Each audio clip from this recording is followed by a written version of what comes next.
One night. Yesterday night color. So, ito na guys. Ice color Malaysia. Alin? Malaysia ice color. Eskalam. Mati soup. Soup pala mati soup.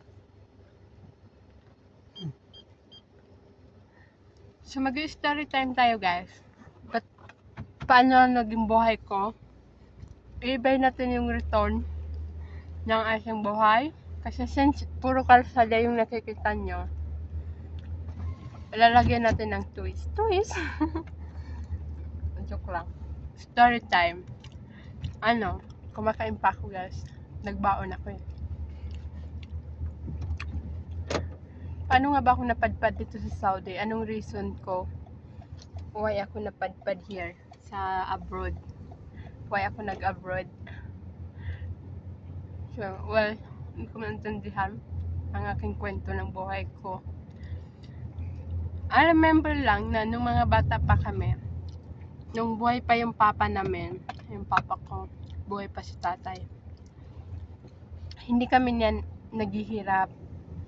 Nung buhay pa si tatay ko, kasi alam niyo kung bakit, kung gusto ko magkapag-asawa, gusto ko katulad ng tatay ko ng paano niya ibuhay ng kanyang pamilya. Kasi yun ang nakikita ko sa aking tatay na very siya, mapagmahal siya sa aming mga anak niya. Actually, second family lang kami, and then kasi si tatay, may first wife siya. Sa mga Muslim kasi, it's okay na magkaroon siya ng 4 na asawa. So, it's not it's not bad yun. Kasi, pinapakasalan naman siya. So, it's not matuturing siyang kabet o mistress or whatever. Kasi, kinasal naman. At saka sa Islam, sa Muslim, hindi yun counted na kabit, ganyan. It's not also sa amin yung kabit. So second family kami. So, may yung first wife ni tatay ko, namatay na siya. So, may kapatid kami, may ate at kuya kami sa kanya.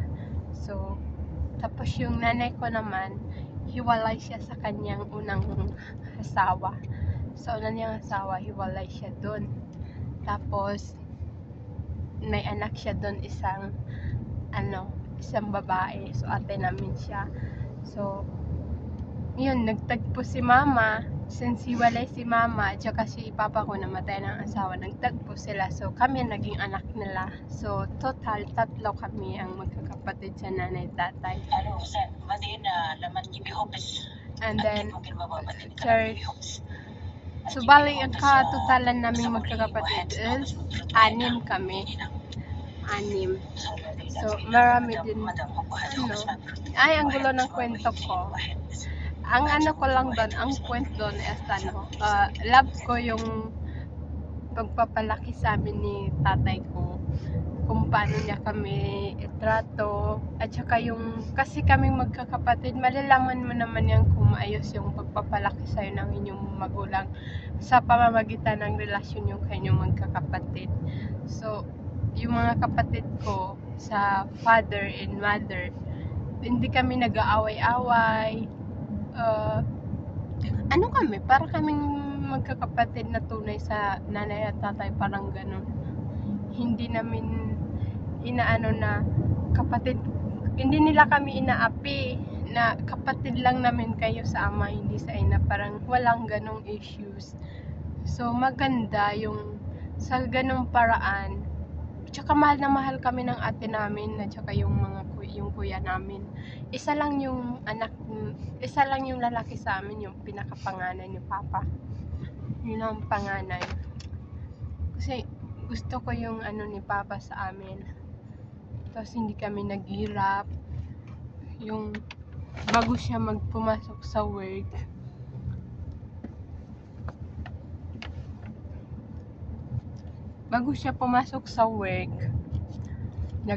siya, ginigising niya kami kasi nung nagtatrabaho pa si papa nung buhay pa siya, alas 4 pa lang ng madaling araw, umaalis na siya ng bahay. Tapos siyempre tulog pa kaming magkakapatid, 3 kami kasi yung anak ni mama sa una niyang asawa, tapos anak ni papa sa una niyang asawa, may may mga asawa at anak na, so ayun, so kami na lang 3 naiwan sa bahay ng magkakapatid. So bago siya umalis sa bahay, nag-iwan siya ng pera na siyempre bata ba, hindi tayo mga bata, hindi pwedeng wala tayong pera pag bata. Tapos yun, iniiwan niya kami ng pera. Tapos pagdating namin, maghahanap siya sa amin isa-isa. Saan si ganyan. Saan. Pag hindi kami sabay-sabay kumakain, nagagalit siya. Tapos hindi na kami pakainin. Kasi gusto niya, pag lunch time or dinner or whatever, sabay-sabay talaga kami. Sa breakfast lang kami hindi makasabay, gawa nga na naalis siya na maaga. Morning pa lang, mga mga 4 AM, wala na siya sa bahay namin. Magigising kami na wala na siya sa bahay. Tapos, sinisure niya talaga na bago siya umalis, may pagkain na kami sa morning. Tapos, si nanay ko naman, yun, din siya, believe din ako sa nanay namin kasi kahit siya, ganun na yung, kahit hindi naman kami totally basta hindi naman kami mayaman, pero kung yung naibibigay naman yung mga magulang namin yung gusto namin, hindi kami totally mayaman. Tsaka wala talaga mayaman sa mundong ito, hello, hindi kami mayaman. Yun lang, hindi kami na mawala ng pagkain. Tapos sa mga bayarin sa school, hindi kami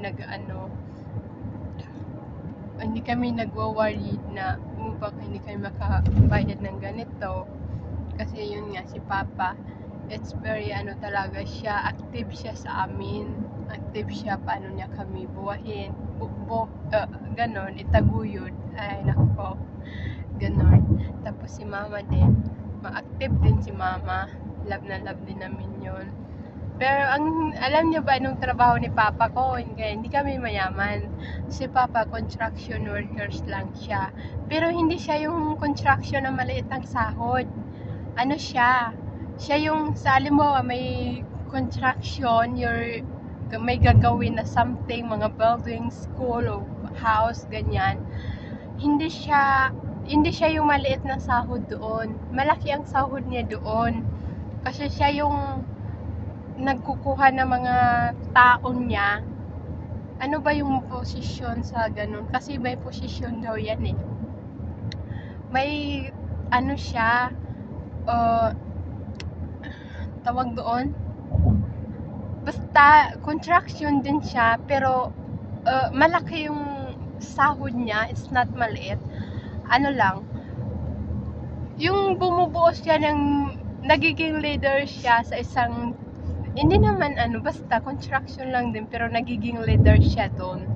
So yun, siya yung nagga-guide sa mga taon niya na ganito something, ganun. Hindi ko alam ano ba yung tawag doon. Basta may siya, siya sa pagiging construction. Tapos pag may mga, siyempre development na yung lugar namin, di ba, yung Buldon. So medyo dumarami na yung mga buildings, nagiging small city na din siya. Tapos yun, marami nang pagka may mga nagpapatayo ng mga kung ano-ano dyan, na lagi yung tatay ko ang pinupuntahan. Hindi man yung tatay ko, dahil magaling siya gumawa ng proud ako talaga. Sabihin ko talaga magaling siya kasi proud ako sa kanya. Yung hinahanap siya, yung parang, halimbawa may gagawa, papunta sa bahay, so meeting sila. Tapos pag hindi siya kasali, kasi siyempre maraming ginagawa si tatay ko maraming naka-line up sa kanya. tapos sasabihin ng may-ari magpapagawa. Kung hindi ka kasama, ano na lang, willing to wait na daw sila, ganyan. O iba na lang, wag na lang, something ganyan. Trusted sila sa gawa ng tatay ko. O, di ba, proud tatay. Ano yan? Proud ako sa tatay ko, oy, na ano, ganun. Inahanap siya, hindi pwedeng masimulan yung gawa na hindi siya makita ng may-ari. Ganun siya. Kaya malaki yung sahod niya doon. So, proud man kami dyan. Tapos yung, may business pa kami niyan, panggatong. Yung binibentang panggatong. Di ba, magbibenta. Kaya, yun yung reason ba't umaalis si tatay ko ng mga alas 4 ng madaling araw. Kasi, pupunta siya ng gubat. Mangunguha siya ng mga ng nyug. Di ba, yung nyug. Tapos, hindi yung ginagawang walis, yung pinagtanggalan ng gagawa ng walis. Yun, binibenta namin yun. Tapos isang something ganito, ganyan. That time is 10 lang yun kasi that time naman malaki yung 10, di ba? It's marami na yung mabili yung 10 before. Tapos yun, maraming yung tatay namin. Isa din yun sa naging business namin. Family business ng kami. Ang yun, magbenta-benta ng mga panggatong. So, nung naging tumagal na, siyempre, patanda na rin ang patanda si tatay. So, natigil na yung pagiging construction workers niya kasi hindi na kaya. Tapos, nag-focus kami doon sa business na yon, yung kahoy, yung ibinibenta sa palengke, yung sa mga, kung sino yung may mga karinderya, mga restaurant, ganun sa palengke, binibili yun sa amin. Minsan may pumupunta sa bahay o order sila ng 100 pieces, tapos deliver doon. Isa yun sa naging business namin. So, to be continue, guys. Abangan na lang ang part 2 dahil dumating na kami sa aming location. Dumating na sa aking location. So, bye. Bye, guys. Continue na lang ulit.